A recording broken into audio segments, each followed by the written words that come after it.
पेणमध्ये महायुतीत बिघाडी झाल्याचं चित्र आहे.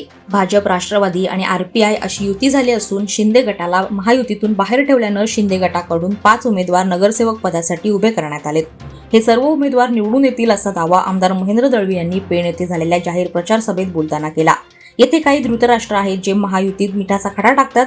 याआधी पेणमध्ये भाजप स्वबळावर लढणार असं चित्र होतं, परंतु राष्ट्रवादीच्या मोठ्या नेत्यानं महायुती तोडण्यासाठी सुपारी दिली असं वक्तव्य आमदार महेंद्र दळवी यांनी केलंय.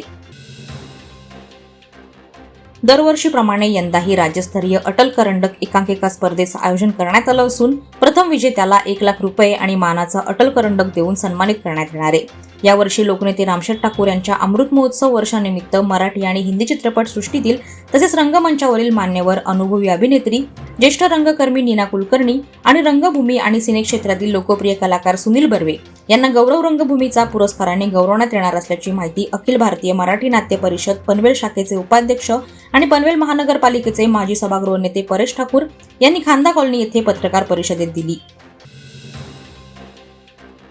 माजी आमदार अनिकेत तटकरे यांनी शिंदे सेनेच्या आमदारांवर थेट नावानिशी हल्ला चढवत जोरदार टीका केली आहे. अनिकेत तटकरे यांनी जोरदार प्रहार करत पैशांचा मास थोरवेला आहे की कोणाला हे येत्या निवडणुकीत जनता स्पष्ट दाखवून देणार आहे अशी थेट टिप्पणी केली. अनिकेत तटकरे येथेच थांबले नाहीत. त्यांनी पुढे म्हटलं की जर सुधाकर घारे यांनी अधिकृत चिन्हावर निवडणूक लढवली असती तर महेंद्र थोरवेचा टांगा पलटी होण्यास वेळ लागला नसता.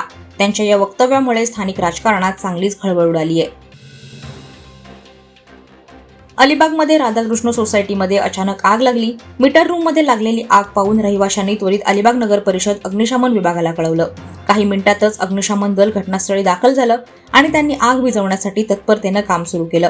प्राथमिक अंदाजानुसार ही आग विद्युत बिघाडामुळे लागल्याचं समजतं. सुदैवाने या घटनेत कोणतीही जीवितहानी झाली नाही, मात्र मीटर रूम मधील काही विद्युत साहित्याचं नुकसान झाले. पोलिसांनी घटनास्थळी भेट देऊन तपास सुरू केलाय. जास्त व्याज आणि परताव्याचं आमिष दाखवून 73 वर्षीय नागरिकाची तब्बल 37,75,000 रुपयांची फसवणूक करणारा आरोपी रविशंकर सुरेश प्रसाद मिश्रा उर्फ BL पटेल वय वर्ष 30 राहणार मध्य प्रदेश याला पनवेल शहर पोलिसांनी नोएडा येथून अटक केली आहे. त्याने स्वतःला EPFO नवी दिल्ली येथून बोलत असल्याचे सांगत payment of dividend and deposit confirmation या योजनेअंतर्गत गुंतवणुकीवर काही महिन्यातच उच्च परतावा मिळेल असं आश्वासन देऊन आर्थिक फसवणूक केली होती. यातून आणखीही गुन्हे उघडकीस येण्याची शक्यता आहे. घर हक्क संघर्ष समितीचे महाराष्ट्र उपाध्यक्ष खाजा मिया पटेल यांनी वाशी सेक्टर 19 एकता नगर येथे अतिक्रमण करून उभारल्या जाणाऱ्या झोपडपट्ट्यांविरोधात कारवाईची मागणी केल्यानंतर मनपानं अतिक्रमण हटवल्याची कारवाई केली. तसेच समितीनं संविधान दिनी 4 उमेदवारांची घोषणा करत निवडणुकीचंही रणशिंग फुंकलंय. या पार्श्वभूमीवर काही विरोधकांनी त्यांच्या विरुद्ध बदनामीची मोहीम राबवल्याचा आरोप पटेल यांनी केलाय. आपल्यावर केलेल्या आरोपांबाबत पुरावे सादर करावेत, अन्यथा कायदेशीर कारवाई करण्यात येतील असा इशाराच त्यांनी दिलाय. खोपोली नगर परिषद निवडणुकीच्या पार्श्वभूमीवर प्रभाग 13 मधून अपक्ष उमेदवार ॲडव्होकेट गणेश आखाडे यांना गॅस सिलेंडर हे चिन्ह मंजूर झालं असून त्यांनी प्रचाराची जोरदार सुरुवात केली आहे. त्यांनी रविवारपासून पंत पाटणकर चौक येथून भानवस गावापर्यंत भव्य रॅली काढत निवडणुकीच्या प्रचाराला वेग दिला. ॲडव्होकेट आखाडे यांनी प्रभागातील प्रत्येक मतदारापर्यंत प्रत्यक्ष जाऊन भेट देण्याचा संकल्प व्यक्त केला असून भरघोस मतदानानं पाठिंबा द्यावा असं आवाहन करण्यात आलंय. रॅलीला मतदारांनी मोठ्या संख्येने उपस्थित राहून प्रतिसाद दिल्याचं सांगण्यात येतंय. रायगड जिल्ह्यात आता राजकीय परिवर्तनाची गरज असल्याचं मत सनई छत्रपती शासन पक्षाचे संस्थापक राज्याध्यक्ष राजमाता जिजाऊंचे वंशज आणि छत्रपती शिवाजी महाराज द मॅनेजमेंट गुरु या बेस्टसेलर पुस्तकाचे लेखक प्राध्यापक नामदेवराव जाधव यांनी व्यक्त केले. ते माणगाव येथे पत्रकार परिषदेत बोलत होते. जाधव पुढे म्हणाले की जनतेनं दर 5 वर्षांनी तेच लोकप्रतिनिधी निवडून दिल्यानं प्रश्न सुटत नाहीत. त्यामुळे बदल महत्वाचा आहे. जुन्या नेतृत्वाकडून प्रश्न मार्गी लागत नसतील तर जसे आरोग्य सुधारले नाही की डॉक्टर बदलतो तसेच आता नेते बदलण्याची गरज निर्माण झाली आहे.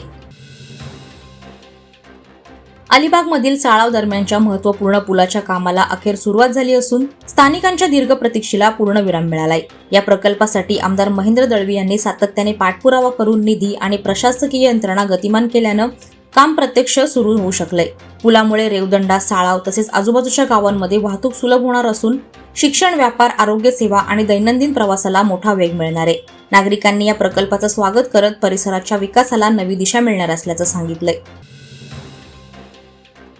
नागोठण्याजवळील शेतपळस येथील आराध्य ग्रामदेवता श्री अक्कादेवी मातेच्या प्राण प्रतिष्ठापना सोहळ्याची सुरुवात ग्रामप्रदक्षिणा कलश मिरवणुकीने झाली. श्री अक्कादेवी मातेच्या मंदिरापासून निघालेली ही कलश मिरवणूक संपूर्ण शेतपळस गावात ग्रामस्थांना दर्शनासाठी फिरवण्यात आली. दुपारनंतर हा धार्मिक विधी उत्साहात संपन्न झाला. या सोहळ्यासाठी ग्रामस्थ, महिला मंडळ, माहेरवाशिणी, तरुणी, चाकरमानी मंडळी मोठ्या संख्येने सहभागी झाले होते.